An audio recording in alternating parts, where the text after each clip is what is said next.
ایسے گارڈنز اور PNY کے اشتراک سے پنجاب مکسڈ مارشل آرٹس ایسوسی ایشن کے زیر اہتمام یوتھ ٹیلنٹ ہنٹ ٹورنامنٹ کا انعقاد کیا گیا، جس میں پنجاب کے مختلف کلب سے آئے 120 میل اور فیمیل کھلاڑیوں نے شرکت کی۔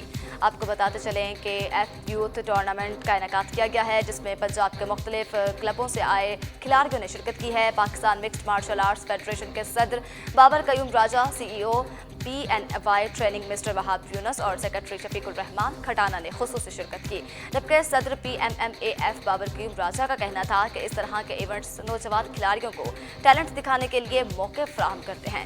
پاکستان میں مکسڈ مارشل آرٹس کی مقبولیت میں دن بدن اضافہ ہو رہا ہے۔ ان کا مزید کہنا تھا کہ صحت مند معاشرے کے لیے کھیلوں کی سرگرمیاں انتہائی ضروری ہیں۔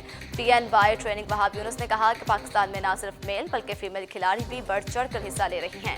انہوں نے مزید کہا Pakistan mixed martial arts federation کے زیر اہتمام رواں سال مزید ٹورنامنٹس کا بھی انعقاد کیا جائے گا۔